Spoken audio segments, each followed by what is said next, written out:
This is Afternoon Live on ABC News 24. Hello, I'm Kim Landers. Our top story today, managing a transition or evidence of an economy out of control. The election campaign centres on the latest cut to official interest rates.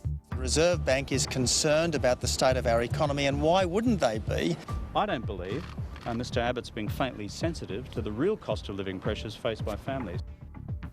So what's the truth about the state of the economy? We'll ask a Professor of Economics, and we'll have a full campaign wrap-up with our political editor, Lyndall Curtis. Stay with us.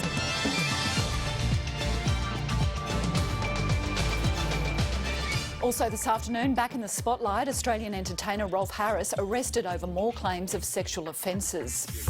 The Queensland MP accused of sending lewd photos to his mistress says he'll cooperate with an investigation. And where's the beef? Food critics in the UK tuck into a burger patty made in a lab from a cow's stem cells.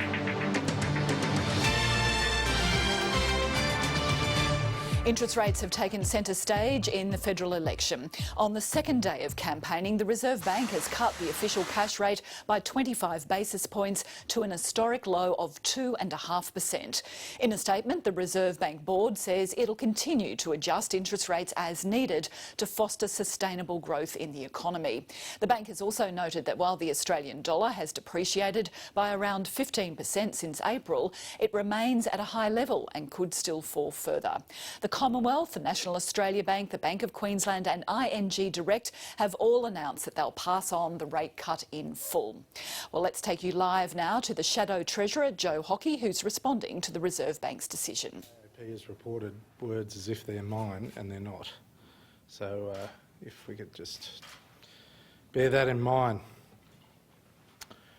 Well, ladies and gentlemen, the Coalition welcomes the decision of the Reserve Bank to cut the cash rate today to just 2.5%, which is well below the 3% Kevin Rudd described as an emergency level on the 4th of November 2009. The Reserve Bank has cut interest rates to record low levels because the economy is struggling under Kevin Rudd. Let's look at the facts. Despite still high terms of trade, high commodity prices and low inflation, government debt is rising, approaching $400 billion. Government deficits are getting bigger at a deterioration of $3 billion a week, and consumer and business confidence is flat. Retail sales growth is now at decade lows. In fact, business and consumer confidence in the United States is in better shape than business and consumer confidence in Australia. And one of the key reasons for this is that Australians are worried about their jobs. It's damn hard to pay off a mortgage if you haven't got a job. And the fact is, unemployment is rising rapidly under Labor, and it's going to continue to do so. The cut in interest rates will be welcomed by Australians that live every day with the burden of debt. The Coalition cares deeply about the cost of living challenge. But no matter how significant the cost of living challenge, it's damn hard to meet those bills if you haven't got a job. And the fact is, unemployment is now rising rapidly under Kevin Rudd. Labor is now forecasting unemployment to rise to 6.25% by the middle of next year. They inherited an unemployment rate with a 4 in front of it. And that means that 800,000 Australians will be out of a job under Kevin Rudd. So I'd say to you again today, this interest rate cut is about a struggling economy under Kevin Rudd. It's not a great credit to this government at all. In fact, the concern is that we are heading in the wrong direction whilst the rest of the world is heading in the right direction in relation to economic growth and employment. There is a better way, and the better way comes from the Coalition. We will get rid of the taxes that cost jobs, like the carbon tax and the mining tax. We will live within our means. We are not going to have the cash splashes that Labor has already started on yet again. We are going to roll out a 6-point productivity plan that focuses on reducing red tape, better coordination with the states, a more sensible approach to industrial relations, infrastructure that really does matter, better workforce participation. And ultimately, we will also focus on the growth opportunities for Australia, which means a proper relationship in the region with our business partners. Finally, I'd just say this. If the economy was performing well, the Reserve Bank wouldn't have moved today to what is now 50-year record lows. It's about time we deal in facts. It's about time we deal in reality. Mr Rudd is sounding increasingly hysterical and shrill, and that's because he just doesn't get it. He doesn't understand the economic challenge, and that's why he thinks debt and deficit and rising unemployment is okay. Hasn't the government actually made room for the Reserve Bank to in fact lower interest rates? Well, the Reserve Bank has had to lower interest rates because the government has abandoned the leadership role it should have in the Australian economy. There's no doubt about that. The deficits are getting bigger. And if you can't trust the government's numbers over a 10-week period, Lord knows whether you can actually take seriously any suggestion of reasonable numbers for the next 4 years. Mr Hockey, can you make the promise that John Howard made in 2004 that interest rates will always be lower under a coalition government than a Labor government? Well, on average, over the political cycle, that is the truth. That is the truth. And I say why. Because if you actually look at the economic circumstances when John Howard made that pledge in 2004, October 2004, unemployment was 5.1% at that time. Currently it's 5.7 going to 6.25. In October 2004, economic growth was 4%, well above trend. Today it's 2.5%, just been revised down. And the fact is that inflation was obviously under control. I mean, because the Reserve Bank moves within an appropriate band. But I do want to say something about the importance of looking at what people actually pay. And that's been lost a bit under the circumstances. Because the difference between the cash rate and what people actually effectively pay has grown significantly under Labor. In November 2007, the spread on the small business variable rate that Labor inherited was 3.55%. Today it's 6.45%. No one's paying the Reserve Bank cash rate. They pay what the banks are charging. And the gap between what the Reserve Bank cash rate is and what the banks are charging has increased significantly under Labor, in fact almost doubled. And for a standard variable home loan, it was 1.8%, the difference between the cash rate of the Reserve when Labor inherited and what people actually paid. Now it's 3.45%. So as you can see, the fact of the matter is we can argue the case that over the cycle interest rates will always be lower under the coalition than they are under Labor, but these are now at record lows and emergency levels because the economy is struggling. That question that Dennis put to you was put to Tony Abbott today, and he said he reframed it and he said, well, the economy will always be stronger under well, he's a absolutely coalition right. government. Well, he's isn't the absolutely flip side of that that the interest rates will always be higher under a coalition government if you're comparing it to the present situation? No, you've got to compare apples with apples. Well, can I ask that a different way then? If you become Treasurer, presumably you intend to run a good economy. Would a measure of you running... It's more than intention. Well, that's good to hear. Would then a measure of you running a good economy being that interest rates would need to rise? Well, that'll be a matter for the Reserve Bank. That'll be a matter for the Reserve Bank. But the fact of the matter is, if you are setting the benchmark, and Labor is setting the benchmark of a successful economy as where the interest rates are at today, well, the United States, the United Kingdom and Japan must have rocketing economies, but they don't, because we are in an entirely different environment. And Kevin Rudd doesn't understand that. So should we be assured by your comments today that the interest rate should at least be higher than emergency levels of 3%? Well, the fact is we would have a different economy today if the coalition had been in government for the last 6 years. We'd have a more prosperous economy. We'd have certainly no carbon tax, no mining tax. we would be in much better shape. There'd be an air of confidence. And I ask you to think about why we haven't got business and consumer confidence going the way it should be. If everything is fine, as the Labor Party suggests, why do we have record low in retail sales growth? Why do we have that? And I'd just refer you to Glenn Stevens' previous comments about the economy, where he said on numerous occasions, he said just on the 2nd of July 2013, the economy is growing a bit below trend.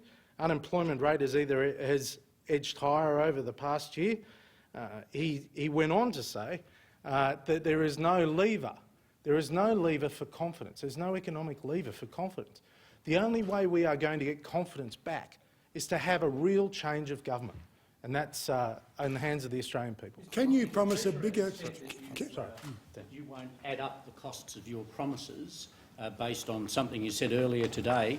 Is that the case? Are you going to duck out of providing a total? No. We will provide a total of our promises. It won't be hard to work out. You might not even need a calculator, or the Labor Party might not even need their abacus.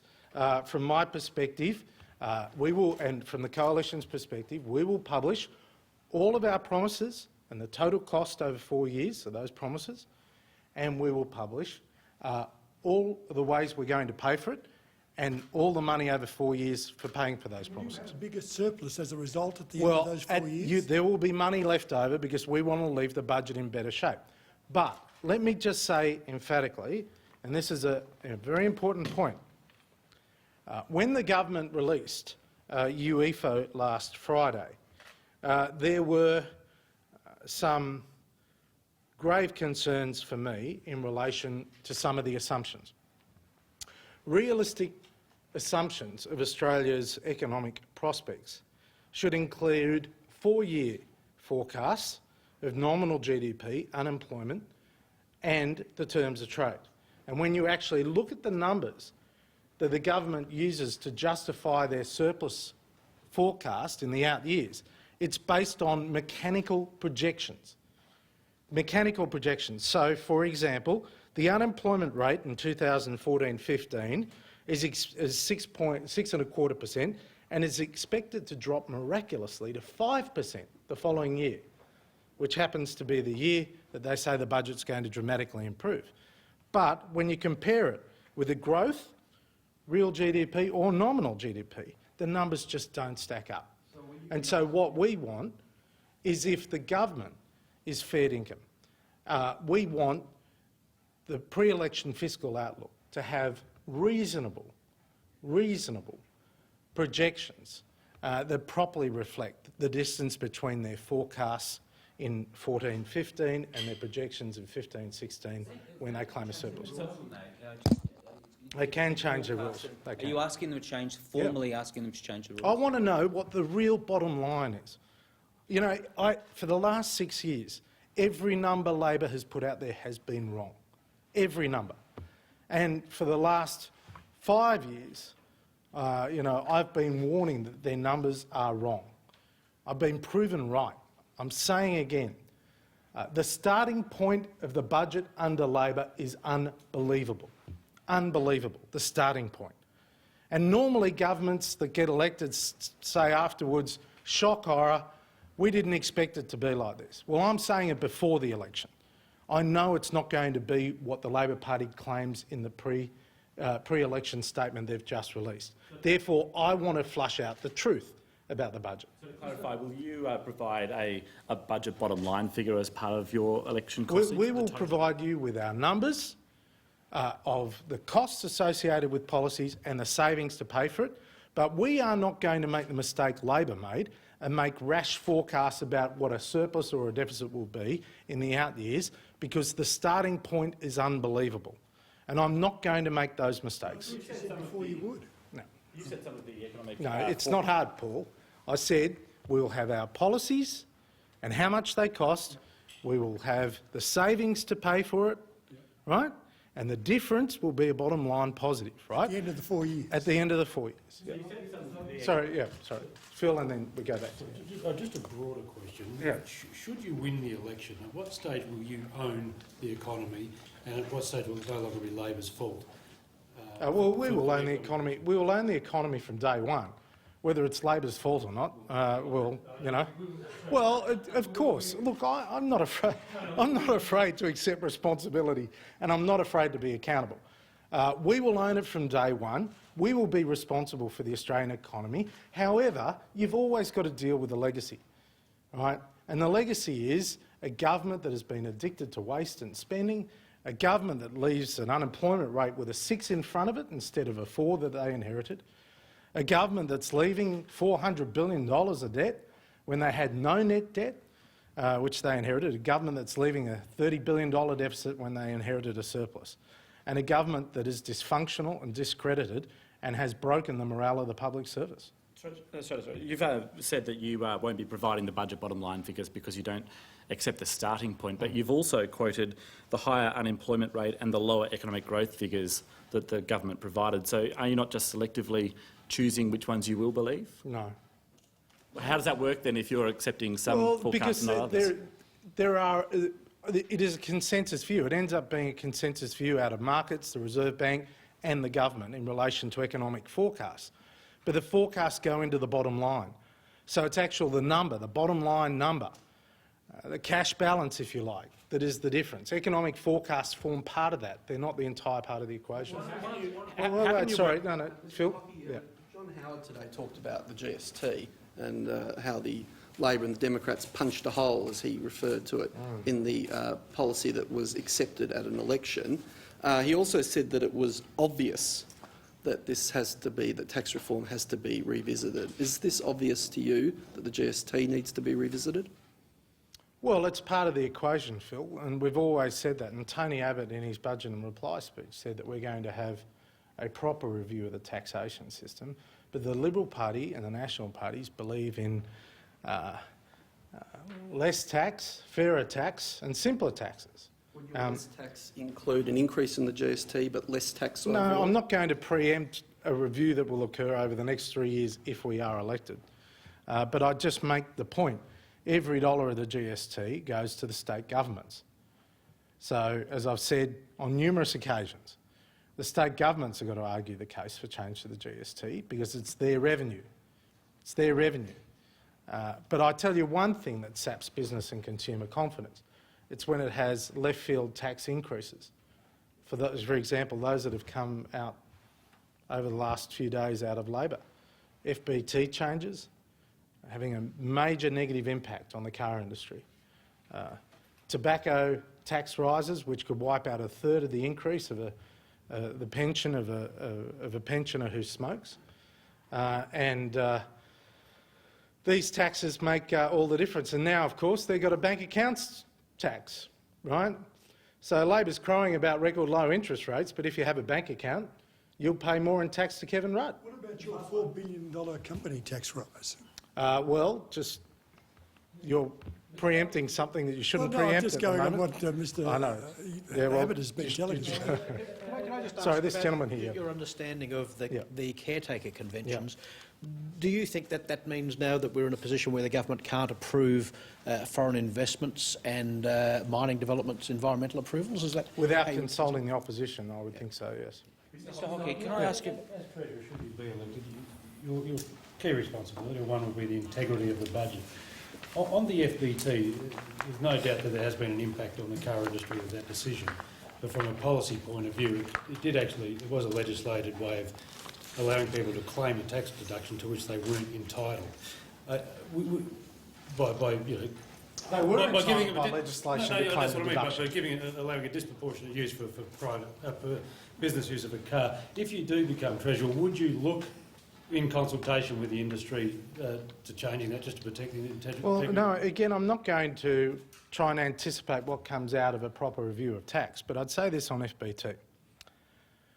The Henry Tax Review made a number of recommendations in relation to fringe benefits tax on motor vehicles.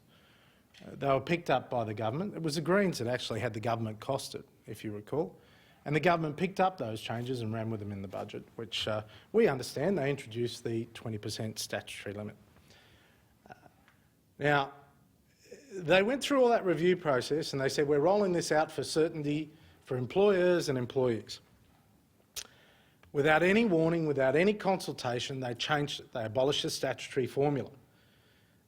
They claimed at first that people driving Maseratis and BMWs would be the ones that would be hit.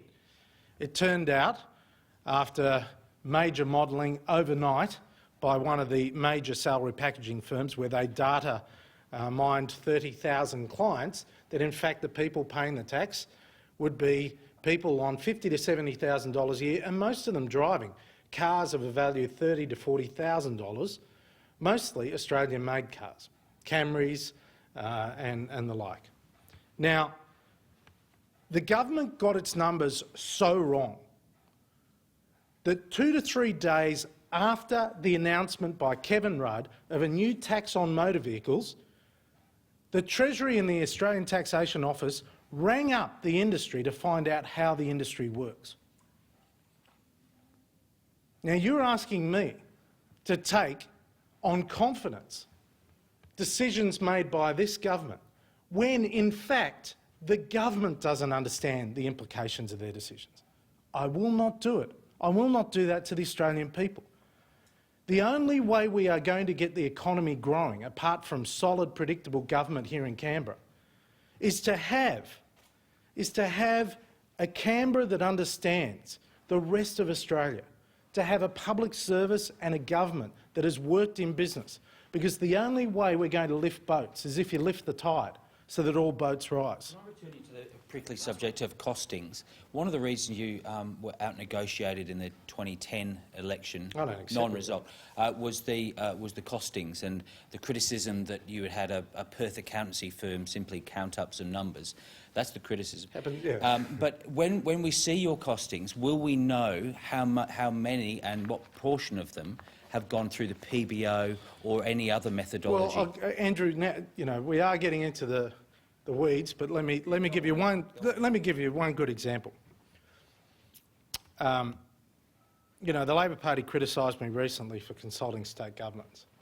If in 2007 the Labor Party had consulted state governments about the rollout of the Computers in Schools program, they would have found, as we found at that time, that $1 billion wasn't going to deliver the computers in schools because Labor never costed the cost of additional teachers, additional electricity, air conditioning, new school desks, replacement computers, all those things. Labor never bothered to do that.